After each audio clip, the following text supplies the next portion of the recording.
Pričujoča razstava Gustava Gnamuša v galeriji Bažato je naslovljena Slike, ki znajo tudi plavati.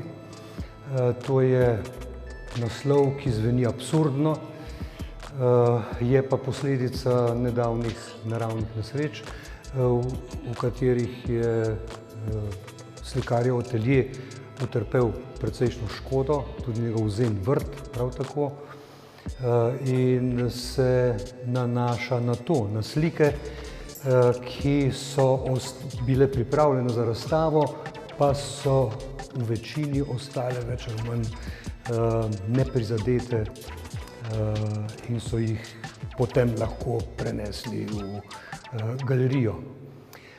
Ta absurden naslov v bistvu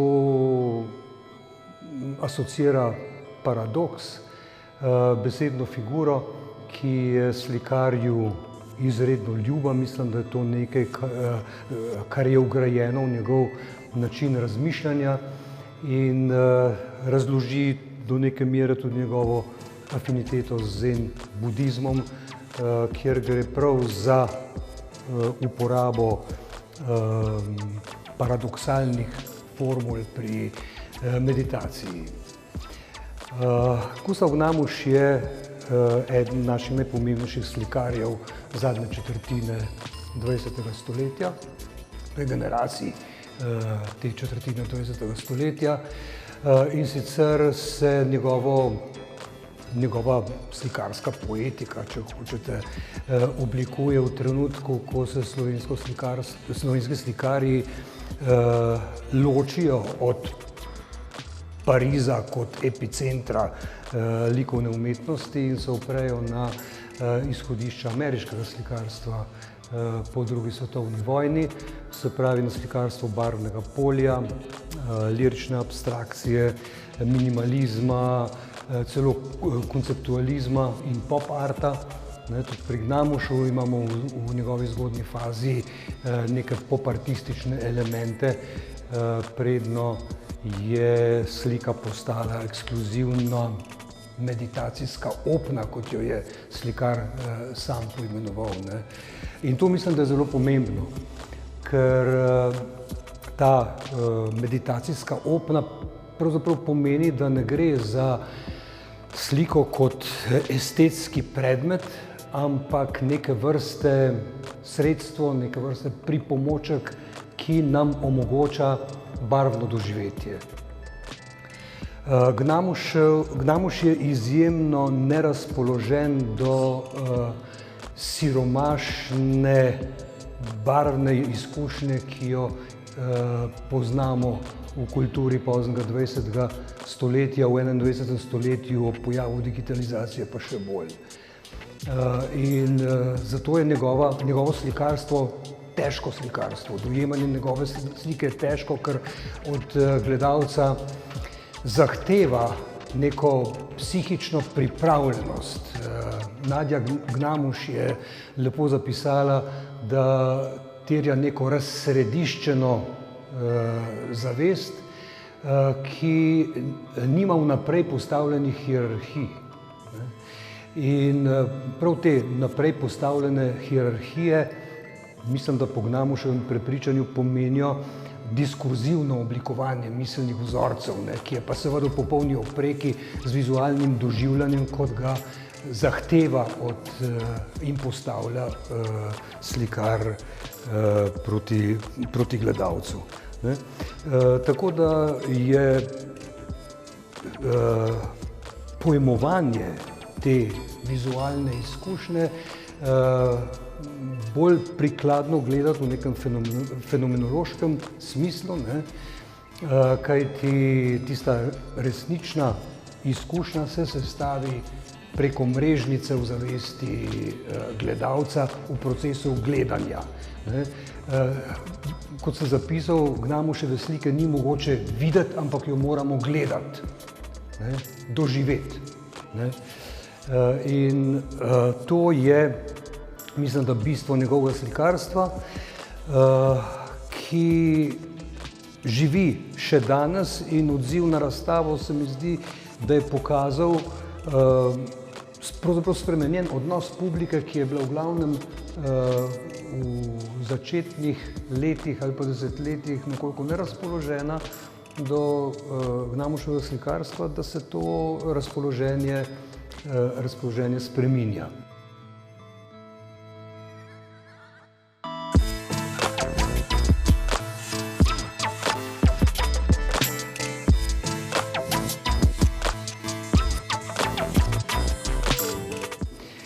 V tej postavitvi in v zadnjih postavitvah v recimo galeriji Ekvurna pa v galeriji v Murski Soboti je Gnamuš tematiziral dvojino.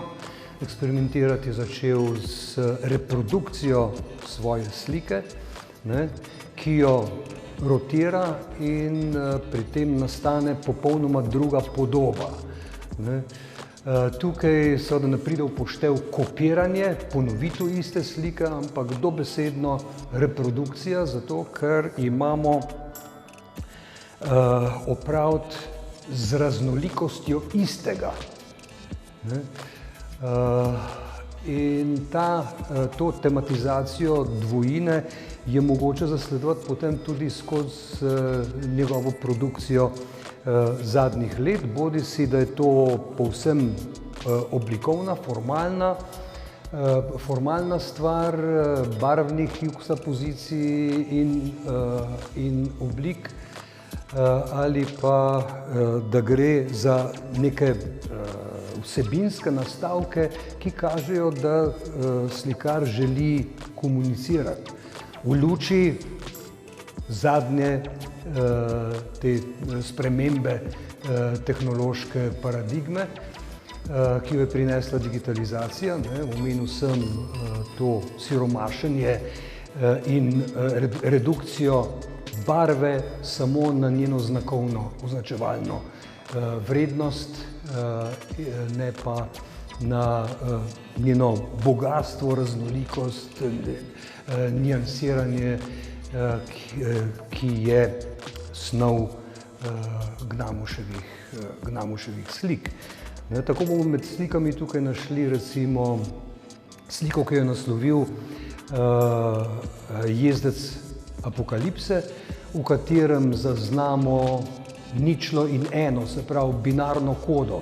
Nekaj, kar pomeni takšen, torej konec koncev tudi najosnovnejši miselni vzorec, s pomočjo katerega je mogoče poustvariti virtualno resničnost, ampak samo z končnim ponavljanjem kombinacij, ki se ne ponavljajo. In temu nasproti Gnamuš postavi pi, ki je univerzalna konstanta.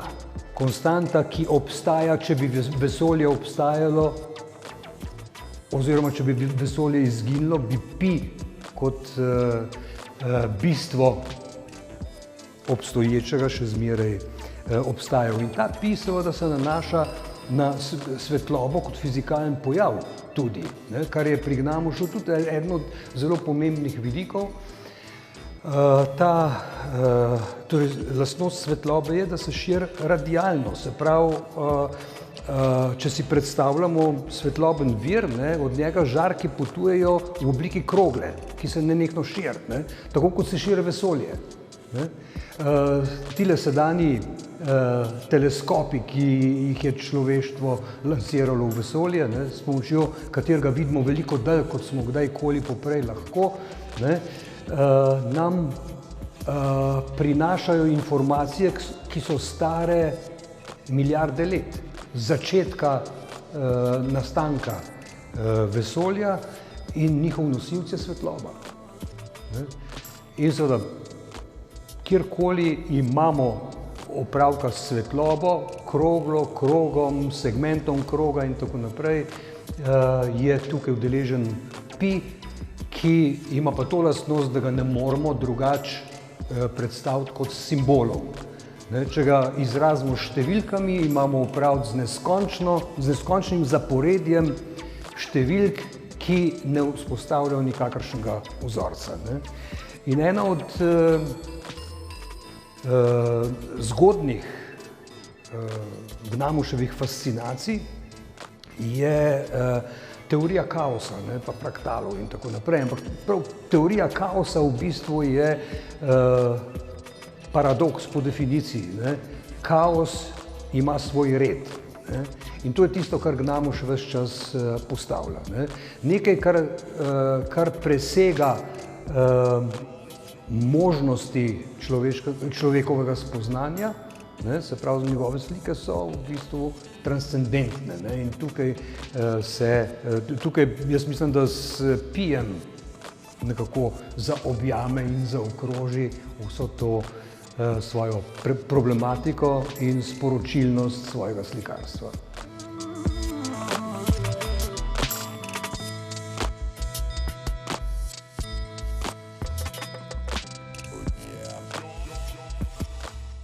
No, pri postavitvah v zadnjih 2-3 letih je pomenljiv vidik Gnamuševih slik so tudi naslovi. Ne. Naslovi, ki jih je on v svojih začetkih se jih je izogibal. Ne. Slike so bile v glavnem naslovljene brez naslova, recimo. Ne. Ob tem, da se včasih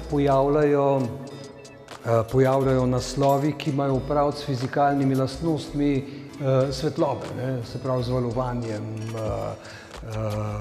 lambda recimo kot označevalec, to simbol za valovno dolžino ali kaj podobnega. Ne. V zadnjem času pa ti naslovi postajajo nekoliko bolj zgovorni, v tem jaz vidim to željo po komunikaciji, pa predvsem po zavzemanju, poudarjanju kritičnega stališča do civilizacijske izkušnje, te premene tehnološke paradigme. Ne, in tako imamo recimo med novejšimi slikami Jezdeca Apokalipse, ne, ki je taka ironizacija binarne kode in vsega, kar iz nje izhaja, kar je nastalo v teh 2 desetletjih in nekaj več, odkar se bolj zavedamo virtualne resničnosti. Ne. Potem je tukaj serija slik, ki so naslovljene Pi. Potem je tukaj naslov Sev, ki prihaja od daleč. Ne. Jaz mislim, da gre tukaj prav na to lastnost svetlobe, ki prenaša informacije, ki so stare nepredstavljivo število let, recimo. Ne. In tako naprej. Tako da v problemskem smislu je Gnamuševo slikarstvo se gibale znotraj istih parametrov in se v takšnih niansah potem tudi pokaže. Mislim, da je prav v retrospektivnem pogledu zdaj mogoče videti tudi pomen konceptualistične umetnosti za Gnamuša že v 70. letih. Namreč to pojmovanje slikovne površine kot meditacijske opne, ne, to seveda